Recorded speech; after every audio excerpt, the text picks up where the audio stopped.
नमस्कार दोस्तों, मेरा नाम है भालचंद्र।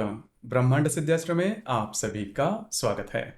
आज के इस वीडियो में हम चर्चा करेंगे वृश्चिक राशि का जुलाई 2023 का संपूर्ण राशिफल। कैसे होंगे ग्रह योग, कैसे होंगे ग्रहों के राशांतर और वह आपके राशि पर किस प्रकार से प्रभाव करने वाले हैं, कौन से निर्णय आपको लेने हैं, कौन से निर्णय आपको टालने हैं, आपके जीवन का ऐसा कौन सा क्षेत्र है जो कि सबसे ज्यादा प्रभावित होने वाला है, सभी के बारे में डिटेल में चर्चा इस वीडियो में हम करने वाले हैं। अपना जो चैनल है ब्रह्मांड सिद्धि एस्ट्रो, इस चैनल पर मेष राशि से लेकर मीन राशि तक की जो सभी 12 राशियां हैं, इन सभी 12 राशियों का जुलाई 2023 का राशिफल क्या होगा, इस विषय पर वीडियो अपलोड हो रहे हैं। आप उसका आनंद जरूर लीजिए। तो आज के इस वीडियो में हम चर्चा करेंगे वृश्चिक राशि का राशिफल जुलाई 2023 के लिए। सबसे पहले हम चर्चा करेंगे आपके स्वास्थ्य के बारे में, शारीरिक और मानसिक। तो आपके राशि का जो स्वामी है, उसी प्रकार आपके राशि का जो षष्ठेश है, दोनों भी मंगली है। उसी प्रकार आपके राशि का जो अष्टमेश है वो बुध है। तो उनके बारे में जानकारी लेंगे, उसके बाद हमें पता चलेगा कि आपका जो स्वास्थ्य है या फिर मानसिकता वो किस प्रकार की हो सकती है। तो आपके राशि का जो राशि स्वामी है मंगल और षष्ठेश, जो कि आपके दशम भाव में भ्रमण कर रहा है, जो कि बहुत ही अच्छी बात है। दशम भाव में उदित गोलार्ध में यह भ्रमण करने के कारण यह जो महीना है, इसमें आपकी जो शारीरिकता होगी वो काफी अच्छी होगी। शारीरिकता के मामले में किसी भी प्रकार के बड़े प्रॉब्लम कॉम्प्लिकेशंस आपको देखने नहीं मिलेंगे। हालांकि पिछले करीबन, क्योंकि ये जो बुध है अष्टमेश वो स्वयं की राशि में है लेकिन अष्टम भाव में है, तो पिछले करीबन 4-5 महीनों में आपने देखा कि आपके शारीरिक या फिर मानसिक स्वास्थ्य जो है वो ठीक नहीं चल रहा था। छोटे मोटे स्ट्रेस टेंशन आ रहे थे, उसी प्रकार शारीरिक व्याधियां भी आपने देखी होगी। तो अब ये जो बात है, इस महीने के करीबन 7-8 तारीख के बाद इसमें बहुत ही अच्छा बदलाव आएगा। पॉजिटिव चेंज आपको दिखाई देंगे जो कि बहुत ही महत्वपूर्ण होंगे और आपकी जो सोच होगी वो भी काफी पॉजिटिव होगी। तो कुल मिलाकर देखा जाए तो शारीरिक या फिर मानसिक स्वास्थ्य के बारे में ये जो संपूर्ण महीना है वो आपके लिए बहुत ही ज्यादा शुभ फलदायी साबित होगा। वैसे भी देखा जाए तो आपके राशि के लिए बड़े प्रॉब्लम वैसे नहीं आते। तो इस महीने में जो बातें पिछले 4-5 महीने में आपने देखी होगी शारीरिक या फिर मानसिक स्वास्थ्य के बारे में, उसमें काफी बदलाव देखा जाएगा जो कि पॉजिटिव होगा। तो इस प्रकार से अगर देखा जाए तो इस महीने में आपको किसी भी प्रकार के प्रॉब्लम कॉम्प्लिकेशन शारीरिक मानसिक स्तर पर नहीं आएंगे। इसके बाद हम चर्चा करेंगे आपका जो फाइनेंशियल स्टेटस है, आर्थिक स्तर के बारे में। तो उसके लिए आपका जो धनेश है, गुरु आपका धनेश, पंचमेश, अष्टमेश और आपका जो लाभेश है, ये जो 4 स्थान है वो आपके जो फाइनेंशियल स्टेटस है उसके लिए बहुत महत्वपूर्ण होते हैं। तो चारे जो स्थान है उसके जो स्वामी है गुरु और बुध, उसके बारे में अगर देखा जाए तो जो गुरु ग्रह है, ये गुरु ग्रह आपके राशि के षष्ठ भाव में भ्रमण कर रहा है और जो बुध है, बुध आपके अष्टम भाव से भाग्य भाव में भ्रमण करेगा और भाग्य भाव से आपके दशम भाव में भ्रमण करेगा। तो यहाँ पर 2-3 बातें हैं, उसके बारे में थोड़ा सा ध्यान देना आवश्यक है, क्योंकि ये जो गुरु है, ये गुरु अप्रैल 21 से लेकर आपके षष्ठ भाव में भ्रमण कर रहा है। तो इन्वेस्टमेंट के मामले में आपको बहुत ही थोड़ा सा चौकन्ना रहना होगा कि इन्वेस्टमेंट कहाँ पर करनी है, कैसे करनी है, किस तरह से करनी है। उसी प्रकार अगर आप शेयर मार्केट में ट्रेड करते हो तो बहुत ही ज्यादा चौकन्ना रहना होगा, क्योंकि आपकी जो राशि है थोड़ी सी सीक्रेटिव है कि आप क्या कर रहे हो क्या नहीं कर रहे हो, उसके बारे में आप ज्यादा किसी से बातचीत नहीं करते, शेयरिंग नहीं करते, किसी से सलाह भी नॉर्मली नहीं रहते, खुद के बलबूते पर आगे बढ़ना, सेल्फ डिपेंडेंट थोड़े है। सोच विचार तो काफी अच्छा होता है लेकिन शेयरिंग नहीं करते तो आपको पता नहीं चलता कि आप किस मार्ग में जा रहे हो, वो सही है या गलत। तो इसी के कुछ अनुभव आपको इन्वेस्टमेंट के बारे में आ सकते हैं। जैसे कि मैंने कहा कि जो गुरु आपके राशि का धनेश है या फिर पंचमेश है, जो कि आपके षष्ठ भाव में भ्रमण कर रहा है, तो इन्वेस्टमेंट के मामले में आपको थोड़ा ध्यान देना होगा, आपको सलाह लेनी होगी, उसके बाद ही इन्वेस्टमेंट कीजिए, क्योंकि जो इन्वेस्टमेंट है वो गलत हो सकती है। पिछले करीबन 5-6 महीनों में आपने इसके बारे में भी अनुभव किया होगा कि करीबन आपकी जो इन्वेस्टमेंट है वो ठीक नहीं हो रही। खास करके पिछले 2-2.5 महीने में आपके इसके बारे में खास करके अनुभव लिए होंगे कि आपकी जो इन्वेस्टमेंट है ठीक नहीं हो रही है, गलत होते जा रही है। पैसे के मामले में जो बातें हैं वो आपके लिए फेवरेबल नहीं है। लेकिन यहाँ पर एक बात अच्छी है कि आपके राशि का जो अष्टमेश है और जो लाभेश है बुध, जो कि आपके अष्टम भाव से भाग्य भाव में भ्रमण करेगा और फिर आपके दशम भाव में भ्रमण करेगा। तो इस महीने के करीबन 10-12 तारीख के बाद का जो समय है उसमें आपको काफी चेंजेस दिखाई देंगे जो कि पॉजिटिव होंगे। इजी मनी मिलने की संभावना और जो भी आपने काम किया है अभी तक उसके लाभ वगैरह मिल सकते हैं। तो कुल मिला के देखा जाए फिर भी यही बात होगी कि आपको किसी भी प्रकार की जो इन्वेस्टमेंट है वो करते समय थोड़ा सा सलाह मशवरा अगर किया जाए तो आपके लिए वो शुभ फलदायी साबित होगा। इसके बाद हम चर्चा करेंगे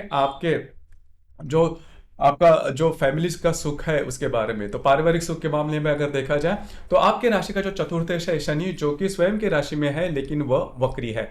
तो यहाँ पर आपने देखा होगा कि पिछले करीबन 1-1.5 महीने में घर का जो स्वास्थ्य है वो ठीक ठाक नहीं चल रहा है। खास करके आपके घर में जो बुजुर्ग व्यक्ति होंगे उनके स्वास्थ्य के बारे में आपको ध्यान देना होगा। उनके स्वास्थ्य के बारे में जो थोड़ी बातें हैं वो ठीक नहीं चलेगी। आने वाले 3-4 महीनों तक ये जो शनि है वो वक्री चलेगा।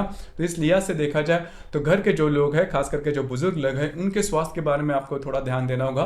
और घर की जो परिस्थिति होगी, मतलब घर के जो लोग हैं उनके साथ अगर आपकी जो इंटरेक्शन है वो भी नॉर्मली ठीक नहीं देखी जाएगी। तो थोड़ा सा स्वयं पर थोड़ा सा ध्यान देना आवश्यक है।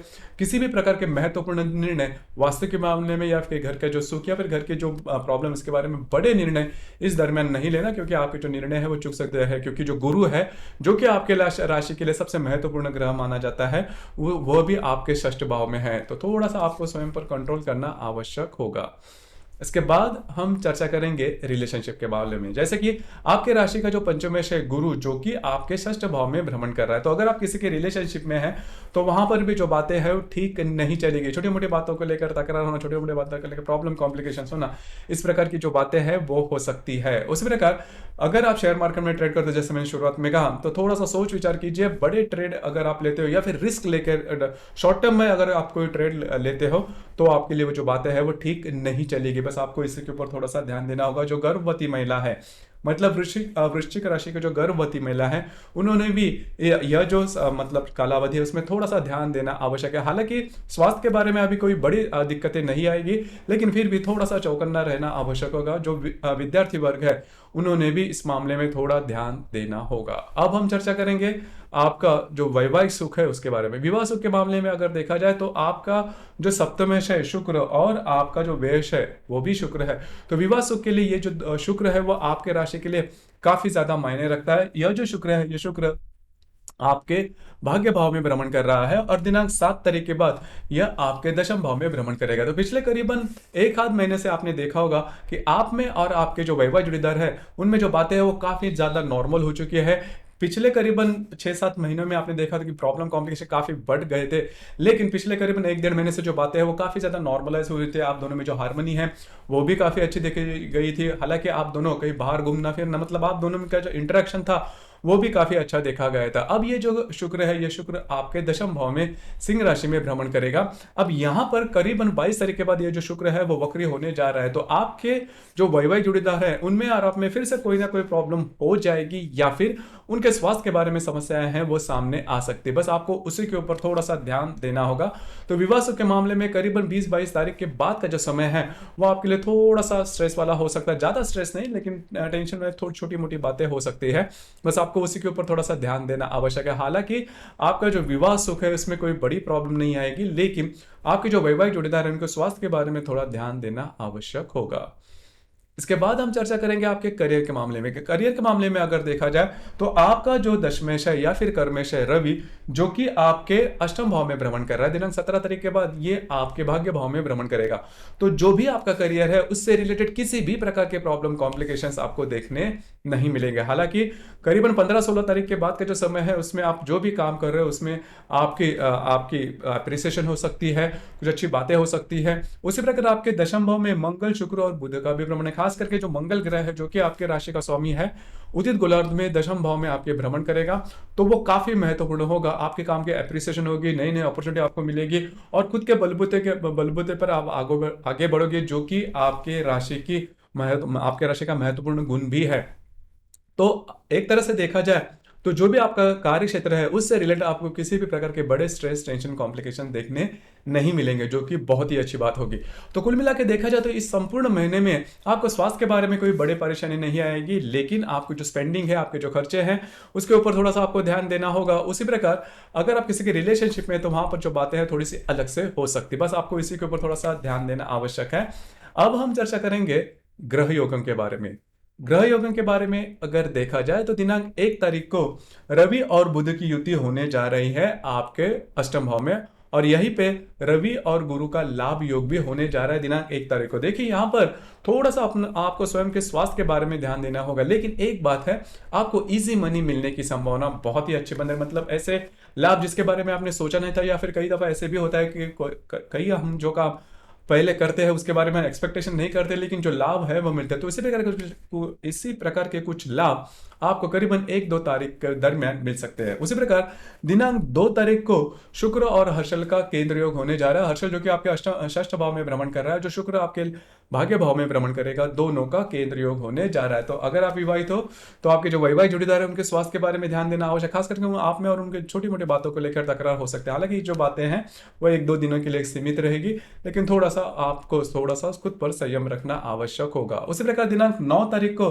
बुध और नेपच्यून का त्रिकोण योग होने जा रहा है। बुध जो कि आपके भाग्य भाव में भ्रमण करेगा और जो नेपच्यून आपके पंचम भाव में भ्रमण करेगा, दोनों का केंद्र योग होने जा रहा है। अब ये जो बुध है आपका अष्टमेश है, लाभेश है और वो भाग्य भाव में भ्रमण कर रहा है। तो आपके जो मित्र परिवार है उनके साथ कहीं बाहर घूमना फिरना हो सकता है। जो भी आपका कार्य क्षेत्र उससे रिलेटेड कुछ अच्छी बातें आपके सामने आ सकती है। इंट्यूशंस काफी आपके सामने अच्छे आ सकते हैं। मल्टीपल सोर्सेस ऑफ इनकम किस तरह से बनाया जाए इसके बारे में भी कुछ नए आइडियाज आपके सामने आ सकते हैं। तो इंट्यूशन आने की संभावना काफी ज्यादा है। अगर आप धार्मिक या फिर आध्यात्मिक मार्ग में हैं तो भी आपको कुछ अच्छे अनुभव इन दिनों में आ सकते हैं, दिनांक 9 तारीख के आसपास। उसी प्रकार दिनांक 20 तारीख को रवि और नेपच्यून का त्रिकोण योग होने जा रहा है। मंगल और शनि का प्रतियोग भी होने जा रहा है। अब जो रवि आपके भाग्य भाव में भ्रमण करेगा, उसके साथ आपके पंचम भाव का जो नेपच्यून है वो त्रिकोण योग करने जा रहा है। तो ये जो रवि है वो आपका दशमेश है। तो जो भी आपका कार्य क्षेत्र है उससे रिलेटेड कुछ बेटर हैपनिंग हो सकती है, उससे रिलेटेड कुछ अच्छी बातें हो सकती है। लेकिन यहाँ पर बहुत महत्वपूर्ण बात है मंगल और शनि का प्रतियोग, और वहां पर जो शनि है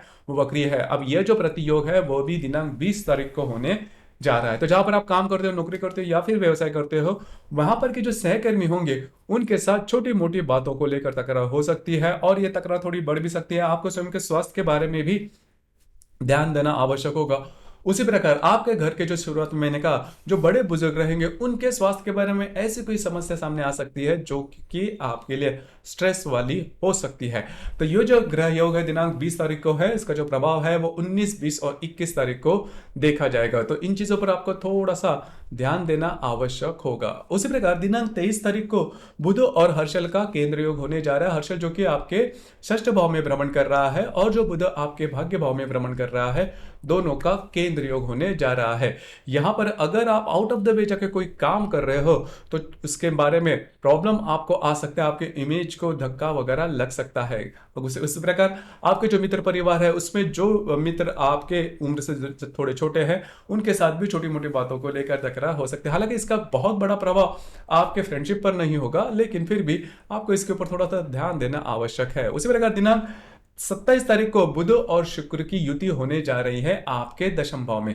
तो ये जो युति है वैसे देखी जाए तो बुध शुक्र दोनों जो ग्रह है वो आपके लिए शुभ फलदायी माने नहीं जाते, लेकिन फिर भी इसकी जो युति है दशम भाव में शुभ फलदायी होगी। खास करके आप में और आपके जो वैवाहिक जोड़ीदार हैं उनमें जो हार्मनी है वो काफी अच्छी देखी जाएगी। आपको इजी मनी वगैरह मिलने की संभावना काफी अच्छी बन रही है। तो इसलिए ऐसे देखा जाए तो ये बुध शुक्र की युति आपके लिए शुभ फलदायी साबित होगी। सिर्फ आपके जो वैवाहिक जोड़ीदार है उनके स्वास्थ्य के बारे में थोड़ा ध्यान देना होगा। यह जो ग्रह योग है बुध शुक्र की युति दिनांक 27 तारीख को होने जा रही है। उसी प्रकार इस महीने की जो पूर्णिमा है वो 8 तारीख को है और जो अमावस है वो 17 तारीख को है। पूर्णिमा और अमावस के दिन होता क्या है कि रविचंद्र का जो आकर्षण होता है पृथ्वी के प्रति वो काफी ज्यादा पाया जाता है। इस वजह से हमारी जो भावनाएं होती है वो काफी तीव्रतम होती है। इस लिहाज से अगर देखा जाए तो पूर्णिमा और अमावस के दिन किसी भी प्रकार के बड़े निर्णय, बड़े हो या छोटे निर्णय नहीं लेना, विवादों में नहीं जाना। तो कुल मिला के मोटे तौर पर अगर देखा जाए तो इस महीने में आपके कुंडली के जो भी महत्वपूर्ण ग्रह है, जैसे कि जो गुरु है वो आपके षष्ठ भाव में है, इस वजह से मैंने कहा कि आपके इनकम के बारे में थोड़े प्रॉब्लम आपको आ सकते हैं।